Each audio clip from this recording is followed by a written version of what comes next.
He married her only for family fortune. But the arrogant millionaire fell truly in love with Bride. Don't forget to subscribe and hit that notification bell, and drop a comment letting us know what country you're watching from. We love connecting with viewers from around the world. Now let's uncover how a cold-hearted business arrangement became the most unexpected love story of all time.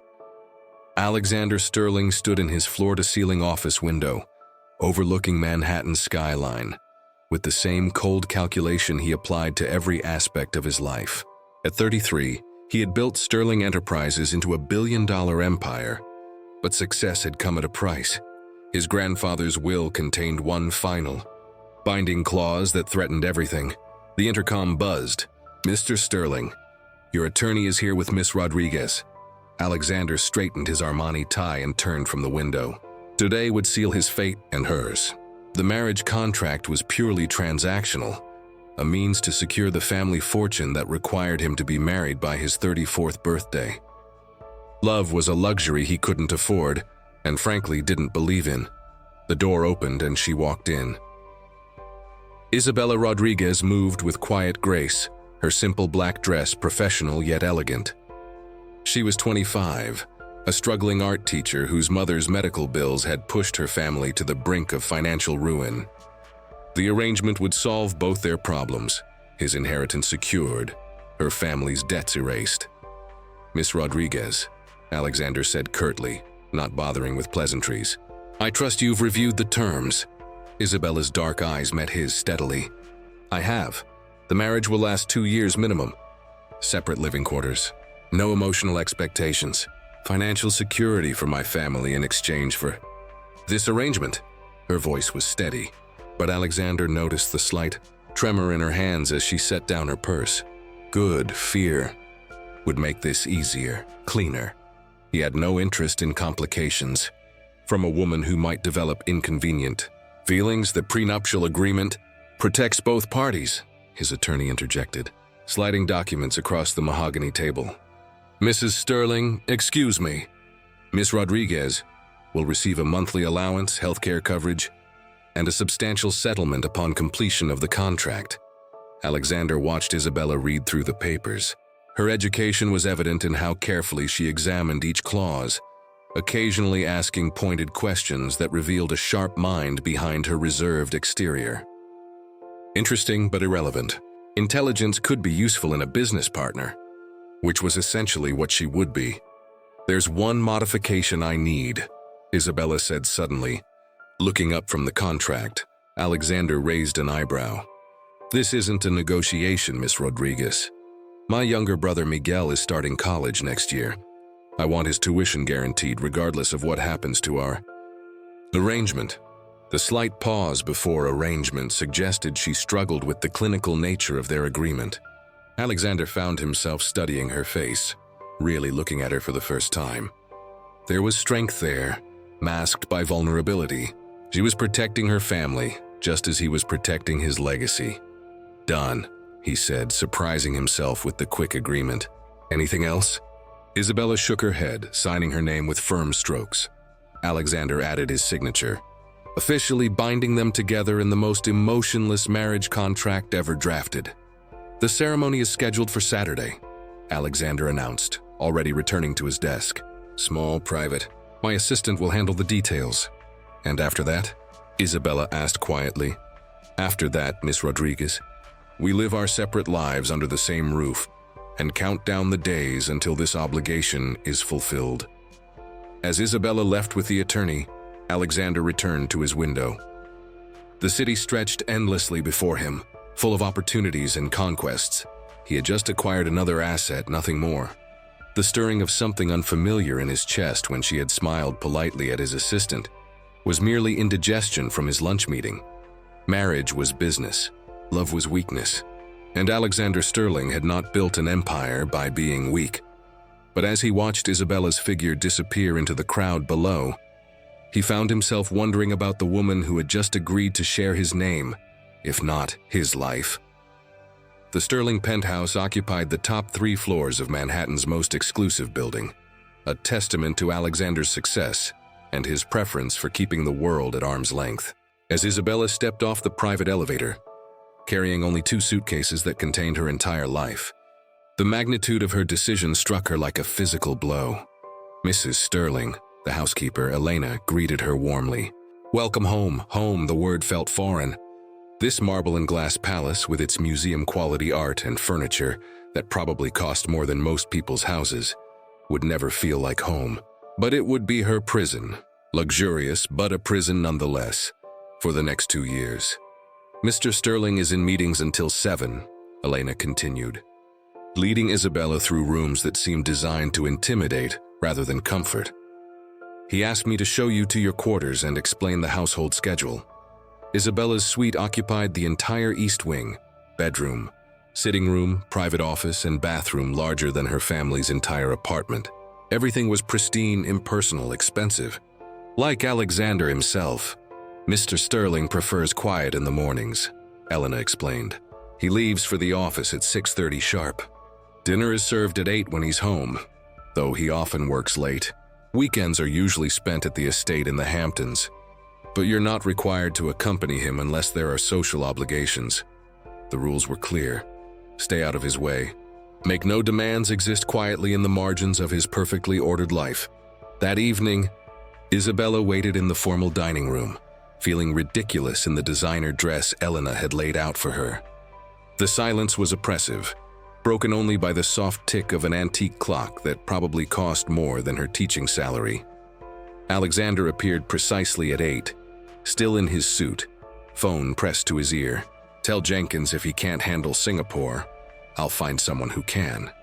"No, Monday won't work. Make it happen tonight." He sat down without acknowledging Isabella's presence, continuing his call while the first course was served. Isabella ate silently, studying the man she had married. Even in profile, his face was commanding. Sharp jawline, intense gray eyes, dark hair styled with military precision. Everything about him screamed control, power, untouchability. "Problems with the Asian markets," Alexander said curtly when he finally ended the call, offering no apology for his rudeness. "I wouldn't expect you to explain your business to me," Isabella replied calmly, cutting her salmon with deliberate care. Something flickered in Alexander's eyes. Surprise. Perhaps that she wasn't trying to engage him in conversation or complaining about being ignored. "Good. Business and personal matters don't mix." "This isn't exactly personal," Isabella observed. "It's a contractual arrangement."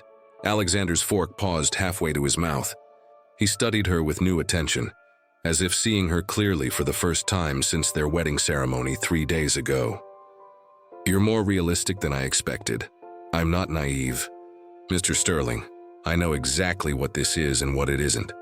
They finished dinner in silence, but it felt different now, charged with mutual assessment rather than mere indifference. Alexander found himself watching how Isabella moved, how she thought before speaking, how she maintained her dignity even in this impossible situation.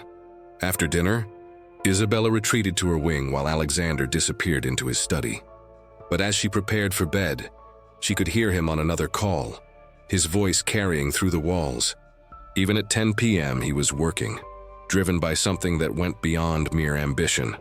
Later that night, unable to sleep in the unfamiliar luxury, Isabella wandered onto her private balcony.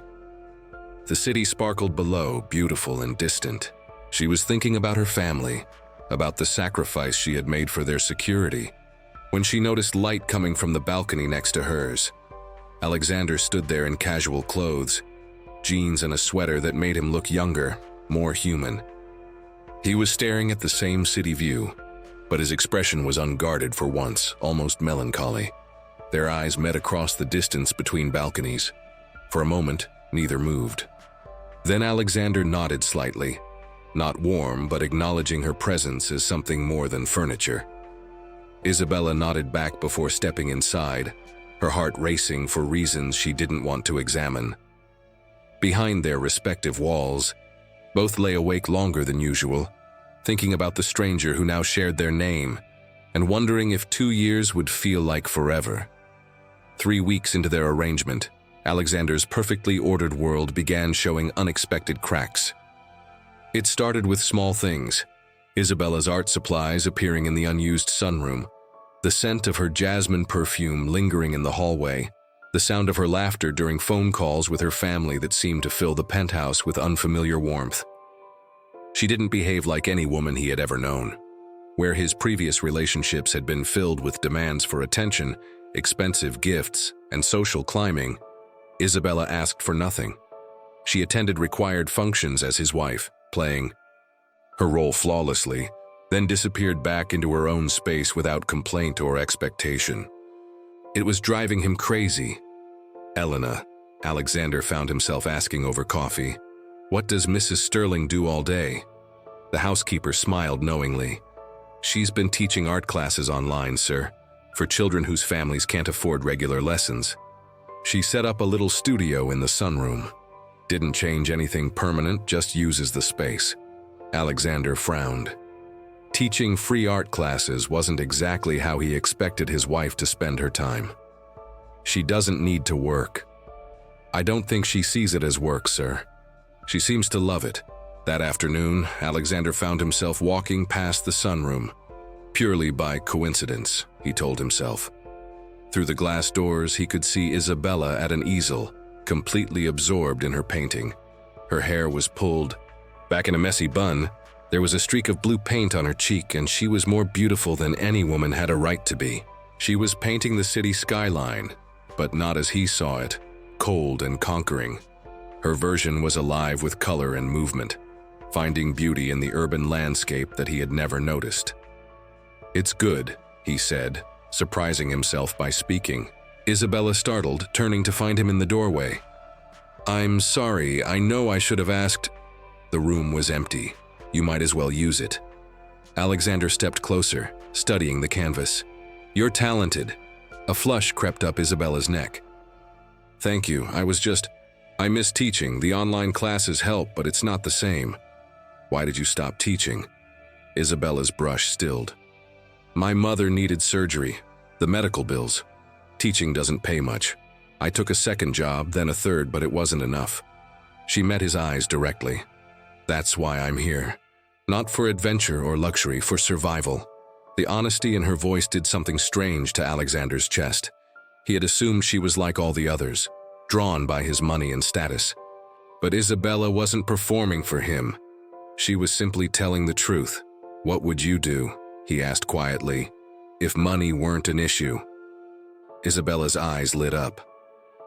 "I'd open a community art center, somewhere kids could come after school, learn to express themselves, find beauty in their world. Art saved my life when I was young. It gave me hope when everything else felt impossible." Alexander found himself studying her face as she spoke, noting the passion that transformed her features. When had he last felt passionate about anything? Beyond profit margins and market share? The moment was interrupted by his phone. "Sterling," he answered curtly. "Alex, darling." The voice belonged to Victoria Ashworth, socialite and his former companion. "I heard about your little marriage arrangement. How deliciously scandalous. We're having drinks at the Metropolitan. Tonight, you simply must come explain this whole fascinating situation." Isabella turned back to her painting, but Alexander noticed the tension in her shoulders. "I'm not available tonight, Victoria." "Don't be ridiculous. Bring your little wife if you must. I'm dying to meet the woman who managed to trap the infamous Alexander Sterling."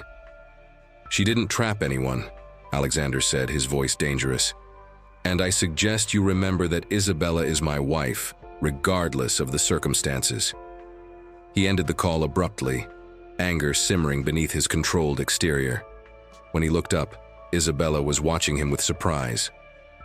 "You didn't have to do that," she said softly. "Do what?" "Defend me. I know what people think about our marriage. I can handle gossip." Alexander moved closer, studying her face. "No one talks about my wife that way. Contract or not, you wear my name now." "That means something." Isabella's breath caught. For a moment, the careful distance they maintained cracked, revealing something raw and unexpected underneath. Alexander found himself noticing details he had forced himself to ignore. The way her lips parted slightly when she was surprised, how her dark eyes reflected flecks of gold in the afternoon light, the graceful line of her neck as she looked up at him. "Alexander," she whispered, and the sound of his name on her lips was like electricity. He stepped back abruptly, walls slamming back into place. "I should let you get back to your painting," but as he walked away, Alexander couldn't shake the image of Isabella's face or the growing realization that his perfectly controlled arrangement was becoming dangerously complicated. The charity gala was supposed to be routine. Another evening of networking, strategic conversations, and maintaining his public image. Alexander straightened his bow tie as they entered the ballroom of the Plaza Hotel, Isabella's hand resting lightly on his arm. She wore a deep emerald gown that Elena had selected, and Alexander found himself having to consciously avoid staring at his wife. "Remember," he murmured as they approached the receiving line, "we're happily married. Smile, look devoted, and don't contradict anything I say." Isabella nodded, slipping seamlessly into her role as the loving wife. Her transformation was remarkable. From the quiet artist he was beginning to know into the polished socialite the event required. But Alexander was starting to recognize the subtle signs of strain around her eyes, the way her smile never quite reached them during these performances. The evening proceeded as expected until Victoria Ashworth materialized beside them, her smile sharp as a blade. "Alexander, and this must be the mysterious Mrs. Sterling." Victoria's gaze swept over Isabella with barely concealed disdain. How refreshing to see someone so natural at these events. The insult was expertly delivered, subtle enough to seem complimentary to observers, cutting enough to wound. Alexander felt Isabella's hand tighten almost imperceptibly on his arm. "Victoria," Isabella replied with perfect composure. How lovely to finally meet Alexander's friend. He's told me so many interesting stories. Alexander suppressed a smile. Isabella had just returned the insult with surgical precision, implying a level of intimacy with him that would make Victoria wonder exactly what stories he might have shared. "Oh, has he?" Victoria's smile became predatory. "I'm sure there are quite a few stories he hasn't shared. We have such a history together."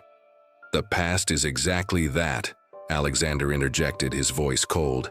"If you'll excuse us, Victoria." But Victoria wasn't finished. "I was just telling the Whitmore table about your fascinating arrangement. A marriage. Of convenience. How very old-fashioned. Though I suppose some people will do anything for financial security." The comment hit its target. Isabella went very still beside him, her careful composure beginning to crack. Alexander felt something dangerous rise in his chest, a protective instinct he didn't recognize. "Careful, Victoria," he said quietly, his voice carrying the promise of consequences.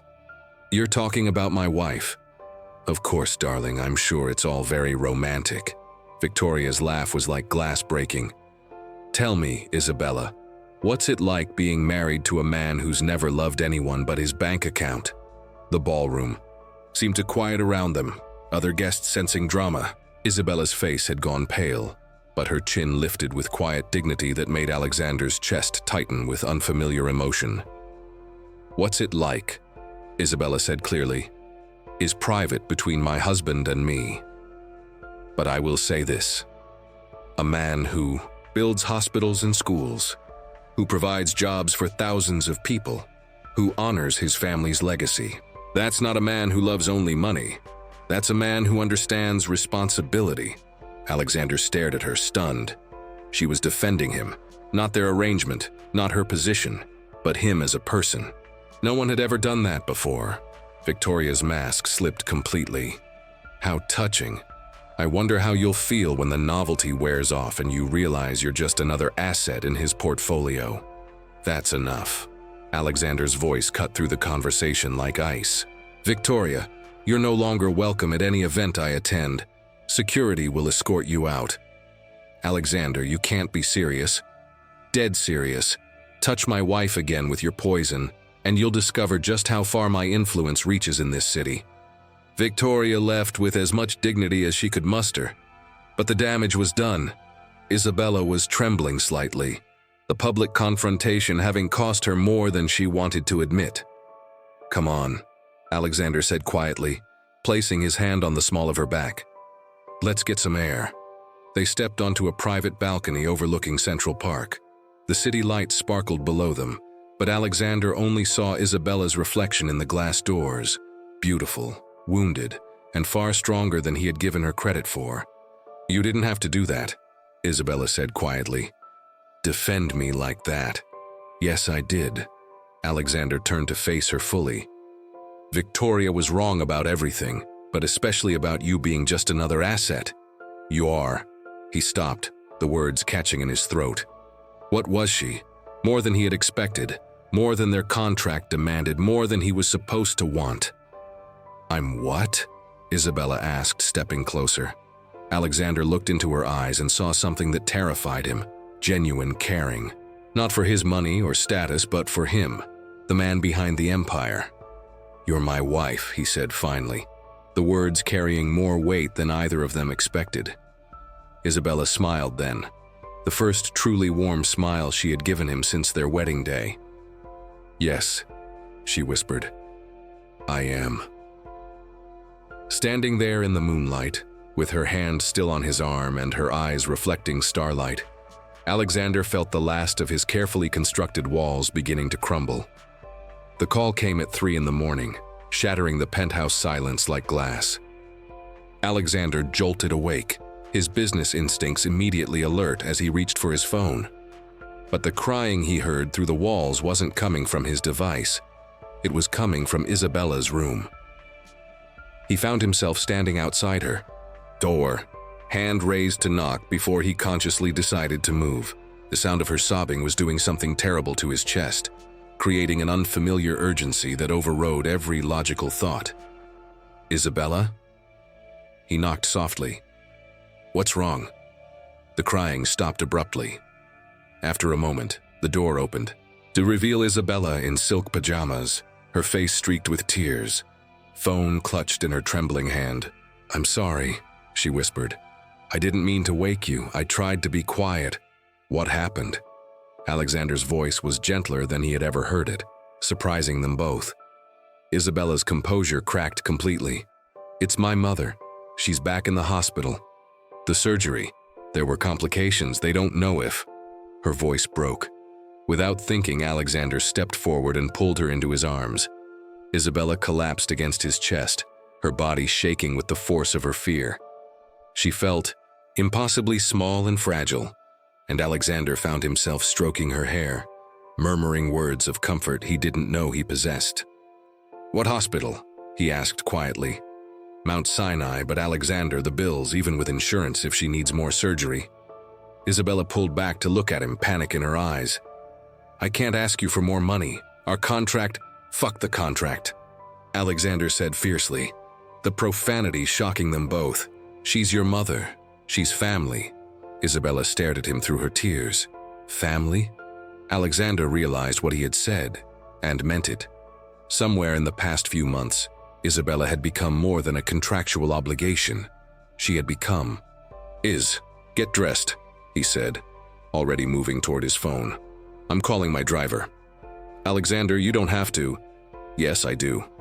He turned to face her fully. "You think I'm going to let you face this alone? You're my wife, Isabella, in every way that matters." The ride to the hospital was silent, but Alexander never let go of Isabella's hand. He made calls during the journey, to the hospital's chief of staff, to the best cardiac surgeon in the city, to his personal physician.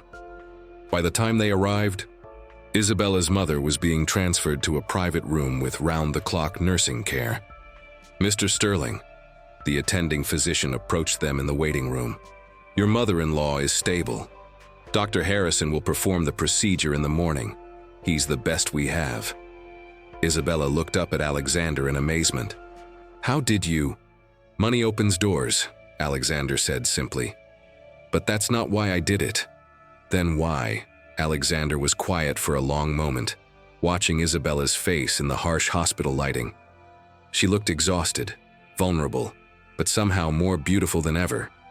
Her love for her family, her strength in crisis, her complete lack of self-interest even now. She was everything he had never known he wanted. "Because when you hurt, I hurt," he said quietly. And I don't know when that started happening. Isabella's breath caught. Alexander. I know this wasn't supposed to happen, he continued, his voice rough with emotion he could no longer deny. This was supposed to be business, clean, simple, temporary, but somewhere between your terrible coffee in the morning and the way you sing while you paint, I forgot the rules of our arrangement. He took her hands in both of his, looking directly into her eyes. I forgot that I wasn't supposed to care when you smile. I forgot that I wasn't supposed to look forward to dinner because you'd be there. I forgot that I wasn't supposed to fall in love with my contract wife. Isabella's tears were falling freely now, but they were different tears. You love me?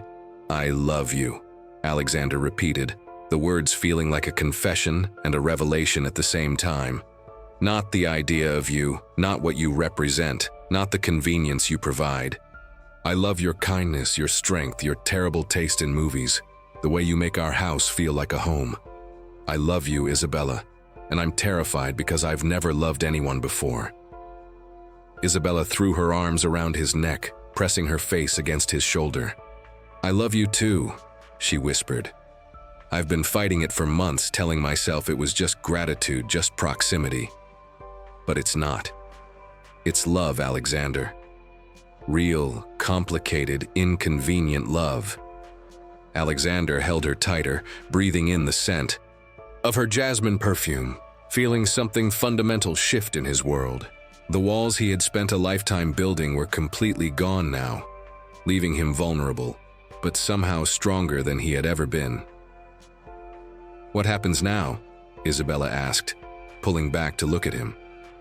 Alexander smiled. A real smile, not the calculated expression he wore for business. Now we stop pretending this is temporary and start building something real. He kissed her then, soft and desperate and full of months of suppressed longing. It tasted like tears and coffee and the promise of forever. When they finally broke apart, Isabella was smiling through her tears. I guess this means we're renegotiating our contract. No more contracts, Alexander said firmly. Just love. Is that enough? Isabella's answer was another kiss, deeper this time, sealing a promise that had nothing to do with business and everything. To do with a heart Alexander had thought he lost long ago. 6 months later, Alexander stood in the same office where he had first met Isabella, but everything about him had changed. The cold, calculating businessman who had viewed marriage as a transaction was gone, replaced by a man who understood that the most valuable assets in life couldn't be quantified on a balance sheet. The Ashworth Industries merger is complete, his assistant announced, placing the final documents on his desk. The acquisition gives us controlling interest in their art education foundation. Alexander smiled, knowing Isabella would be thrilled when he told her. He had learned to find joy in her happiness, to see success through the lens of what would make her smile rather than what would increase his net worth. The intercom buzzed. Mr. Sterling, your wife is here. Send her in, Alexander said, standing immediately. Even after all these months, the sight of Isabella entering his office made his pulse quicken. She burst through the door with an excitement that lit up the entire room. Alexander, you'll never guess what happened. Tell me, he said, moving around his desk to embrace her. The community center approval came through. The city council voted unanimously. We can break ground next month. Isabella's eyes were shining with the same passion he had fallen in love with in her makeshift sunroom studio. Alexander spun her around, both of them laughing. The Community Art Center had become their joint project, his business expertise, and her vision combining to create something beautiful and meaningful. It would serve over 1,000 children annually, providing free art education and after-school programs. There's more, Isabella said as he set her down. The Rodriguez Foundation wants to partner with us. They're offering to fund expansion into 3 more neighborhoods. Alexander's heart swelled with pride. The Rodriguez Foundation was Isabella's creation, named for her family, but built with his resources and her vision. In 6 months, she had transformed from a struggling teacher into one of the city's most effective philanthropists. We should celebrate, Alexander said, pulling her closer. Actually, Isabella's voice took on a different tone. suddenly shy. "I have one more surprise for you." She reached into her purse and pulled out something that made Alexander's breath stop. It was a small, wrapped package, no bigger than his palm. "Isabella," he said slowly. "What is this?" "Open it," she whispered, her eyes bright with unshed tears. With shaking hands, Alexander unwrapped the package. Inside was a pair of tiny baby shoes, soft yellow wool with delicate lace trim. Alexander stared at the shoes, then at Isabella, then back at the shoes.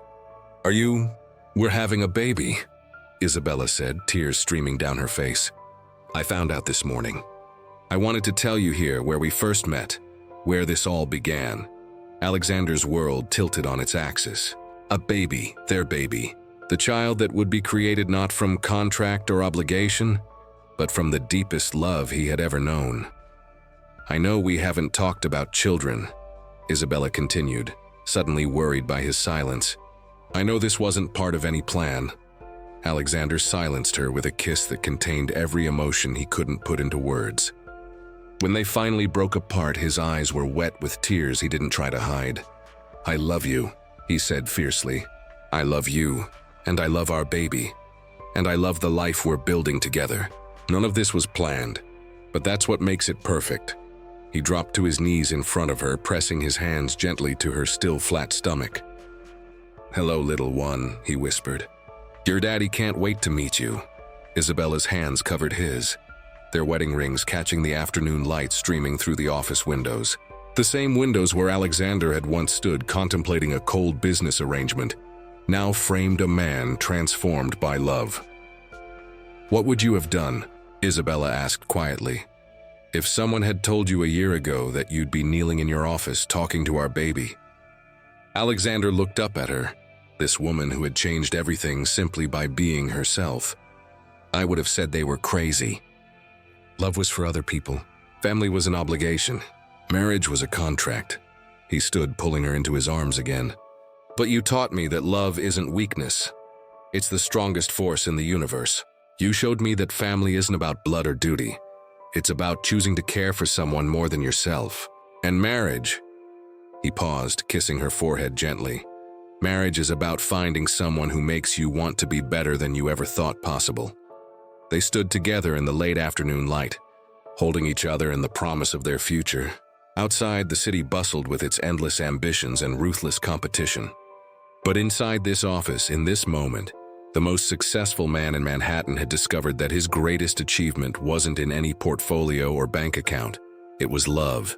Pure, unexpected, transformative love. "I need to call Elena," Isabella said suddenly. "And my mother, oh, she's going to cry. And Miguel will want to know if he's getting a niece or nephew." Alexander laughed, spinning her around again. "Call everyone. Tell the whole world. I want everyone to know that Alexander Sterling, the man who thought he had everything, didn't know what having everything meant until he had you." As Isabella made her calls, filling their office with laughter and joy and plans for the future, Alexander returned to his window. The view was the same, but everything else had changed. The cold glass and steel had been transformed by love into something warm and full of possibility. The contract that had brought them together was long forgotten, replaced by vows that had nothing to do with business and everything to do with forever.